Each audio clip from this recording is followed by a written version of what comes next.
Mga ma'am sir, kung kayo po ay nakabili ng ganitong product na Iskuban, ito po ay napakahirap buksan. So, pag ginanyan nyo lang to, tapos hihilain nyo to, hindi nyo yan mahihila dahil napakatigas.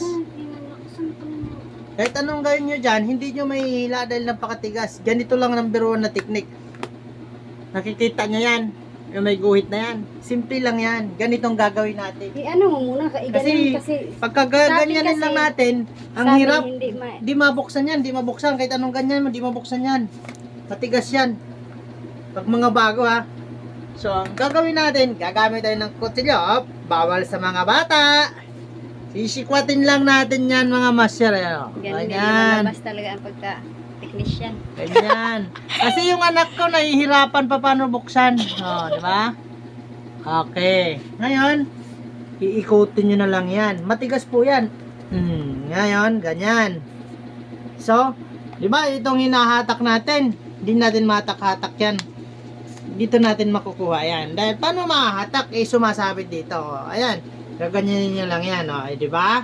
Ayun lang. Simple lang. Tanggalin mo na. Huwag mo na yung iba na.